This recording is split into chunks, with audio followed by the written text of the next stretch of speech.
દેવાય. જય શ્રી કૃષ્ણ. બાળ મિત્રો, ગયા વિડીયોમાં આપણે જાણ્યું કે કુરુક્ષેત્રના મેદાનમાં મહાભારતનું યુદ્ધ નક્કી થાય છે અને બંને બાજુ સેનાઓ ઊભી છે.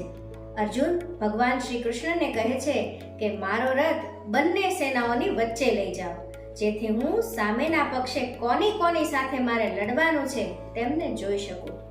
અને તેના માટે ગીતામાં પહેલા જ અધ્યાયમાં શ્લોક છે, એવ મુક્તો ઋષિકેશો ગુડાકેશેન ભારત સેનયોર્ભયોર્મધ્યે સ્થાપયિત્વા રથોત્તમ. ત્યારબાદ ભગવાન શ્રી કૃષ્ણ અર્જુનને કહે છે કે અર્જુન, યુદ્ધ માટે ભેગા થયેલા આ કૌરવોને જો.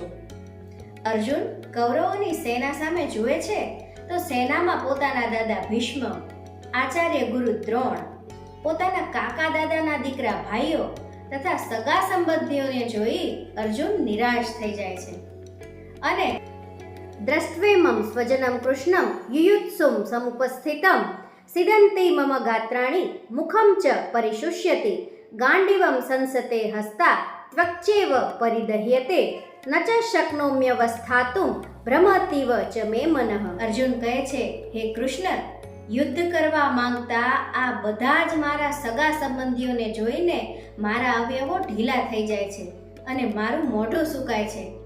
મારા શરીરમાં ધ્રુજારી આવે છે અને મારા રૂવાડા ઊભા થઈ ગયા છે. આ મારું ગાંડીવ ધનુષ હાથમાંથી પડી જાય છે અને મારું શરીર બળે છે અને હું ઊભો પણ રહી શકતો નથી. મારું મન તો જાણે ભમતું હોય એવું લાગે છે. મને લાગે છે હવે હું યુદ્ધ નહીં કરી શકું અને મારે યુદ્ધ કરવું પણ નથી. વળી અર્જુન તો કહે છે, ન કાંક્ષે વિજયમ કૃષ્ણ ન ચ રાજ્યમ સુખાની ચ કિમ નો રાજ્યેન ગોવિંદ કિમ ભોગેર જીવિતેન વા. હે કૃષ્ણ, હું ન તો વિજય ઈચ્છું છું કે ન તો રાજ્ય, કે મારે આવા સુખ પણ જોતા નથી. હે ગોવિંદ, અમારે આવા રાજ્યનું શું કરવાનું કે જે મેળવવા અમારે પોતાના જ લોકોનો ભોગ લેવો પડે, અથવા આવા ભોગો અને આવા જીવનથી પણ અમને શું લાભ. શ્રી કૃષ્ણ અર્જુનને આટલો નિરાશ અને લાગણીવશ થયેલો જોઈ તેને સમજાવતા કહે છે કે તારો ધર્મ, ન્યાય અને સત્ય માટે લડવાનો છે. કૌરવો અધર્મી અને અન્યાયી છે. જો તું યુદ્ધ છોડીને જતો રહીશ અથવા તો યુદ્ધ નહીં કરે તો તારી અપકીર્તિ થશે.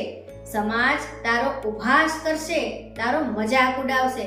તારે તારું માન જાળવવા અને ધર્મના રક્ષણ માટે યુદ્ધ કરવાનું છે. પછી એ ધર્મને બચાવવા જો તારે તારા સગાઓને પણ મારવા પડે તો તે પણ કરવું જ જોઈએ. એક સાચા વીરનું કર્તવ્ય એ કોઈ પણ ભોગે ધર્મનું રક્ષણ કરવાનું હોવું જોઈએ અને તારે ધર્મનું રક્ષણ કરવા માટે જ લડવાનું છે. અર્જુનના મનમાં ઘણા બધા પ્રશ્નો હતા. મારે શું કરવું, કોની સાથે લડવું, કેમ લડવાનું, શા માટે લડવું જોઈએ, આ લડાઈ એ યોગ્ય છે, સગાઓની હત્યાથી તો પાપ નહીં થાય, આવા પાપી જીવનનો શું અર્થ. આવા અનેક પ્રશ્નો અર્જુન ભગવાનને પૂછે છે અને ભગવાન તેની બધી શંકા દૂર કરી તેના બધા પ્રશ્નોના જવાબ આપી તેને યુદ્ધ માટે તૈયાર કરે છે. ભગવાન પોતાના મુખેથી આ બધો જ ઉપદેશ અર્જુનને આપે છે અને તે સાંભળી અર્જુનના બધા જ સંશયો અને દુઃખ દૂર થઈ જાય છે. અર્જુન કહે છે, નષ્ટો મોહ સ્મૃતિર્લબ્ધા ત્વત્પ્રસાદાન મયાચ્યુત સ્થિતોસ્મિં ગત સંદેહ કરીષ્યે વચનમ તવ. કૃષ્ણ, મારા બધા જ સંશયો, પ્રશ્નો હવે નાશ પામ્યા છે. મારી બુદ્ધિ સ્થિર થઈ ગઈ છે. હવે મને કોઈ શંકા નથી. હવે તમે જેમ કહેશો એમ હું કરીશ. આમ ભગવાન કૃષ્ણ દ્વારા મળેલો ઉપદેશ એ શ્રીમદ ભગવદ્ ગીતાના કુલ 18 અધ્યાયના 700 શ્લોક સ્વરૂપે અર્જુનને માધ્યમમાં રાખી ભગવાને આપણને પણ કહ્યો છે. ખરેખર ગીતા એ તમામ મનુષ્યને કેવી રીતે જીવવું જોઈએ તે સૂચવે છે, તેના માટે માર્ગદર્શન આપે છે. ભગવદ્ ગીતા માટે કહેવાયું છે કે સર્વોપનિષદો ગાઓ દુગ્ધા ગોપાલ નંદન પાર્થો વત્સ સુધીર ભોક્તા દુગ્ધમ ગીતામૃતમ મહત. એટલે કે બધા ઉપનિષદો ગાય સમાન છે. ગોપાલ નંદન ભગવાન કૃષ્ણ તેના દોહનારા છે. અર્જુન વાછરડો છે જે ગીતામૃત રૂપી શ્રેષ્ઠ દૂધનું પાન કરી રહ્યો છે, તેવી રીતે બધા જ બુદ્ધિશાળી મનુષ્યો અને ભક્તો પણ આ શ્લોકો દ્વારા ગીતામૃતનું પાન કરે છે. અને બીજો પણ એક શ્લોક છે, ગીતા સુગીતા કર્તવ્યા કિમન્યે શાસ્ત્ર વિસ્તરે યા સ્વયં પદ્મનાભસ્ય મુખ પદ્મા દ્વિનિઃ સુતાઃ. જે સ્વયં પદ્મનાભ એટલે કે વિષ્ણુ ભગવાનના મુખમાંથી નીકળે છે, એ ગીતાના મૂલ્યો જીવનમાં સ્થાન આપવું જોઈએ. બીજા શાસ્ત્રોમાં જે જ્ઞાનનો વિસ્તાર છે, તે બધું જ અહીં સાર રૂપે એટલે કે ટૂંકમાં મળી રહે છે. આમ ભગવદ્ ગીતા એ બધા જ શાસ્ત્રોનો સાર છે. અને હવે આજનો ઝબકારો.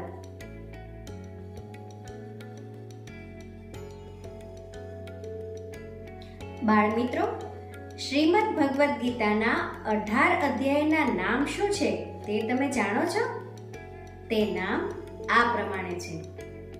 અધ્યાય 1 અર્જુન વિષાદ યોગ. અધ્યાય 2 સાંખ્ય યોગ. અધ્યાય 3 કર્મયોગ. અધ્યાય 4 જ્ઞાન કર્મ સંન્યાસ યોગ. અધ્યાય 5 કર્મ સંન્યાસ યોગ. અધ્યાય 6 આત્મ સંયમ યોગ. અધ્યાય 7 જ્ઞાન વિજ્ઞાન યોગ. અધ્યાય 8 અક્ષર બ્રહ્મ યોગ. અધ્યાય 9 રાજ વિદ્યા રાજગુહ્ય યોગ. અધ્યાય 10 વિભૂતિ યોગ. અધ્યાય 11 વિશ્વરૂપ દર્શન યોગ. અધ્યાય 12 ભક્તિ યોગ. અધ્યાય 13 ક્ષેત્ર ક્ષેત્રજ્ઞ વિભાગ યોગ. અધ્યાય 14 ગુણોત્રય વિભાગ યોગ. અધ્યાય 15 પુરુષોત્તમ યોગ. અધ્યાય 16 દેવાસુર સંપદ વિભાગ યોગ. અધ્યાય 17 શ્રદ્ધાત્રય વિભાગ યોગ. અધ્યાય 18 મોક્ષ સંન્યાસ યોગ. તો આજના વિડીયોમાં આટલું જ. હવે પછીના વિડીયોમાં શ્રીમદ ભગવદ્ ગીતાના સિદ્ધાંતો અને મૂલ્યો પાઠ્યપુસ્તકના પાઠ 2 અંતિમ દીક્ષા વિશે જાણીશું. ઓમ નમો ભગવતે વાસુદેવાય. જય શ્રી કૃષ્ણ.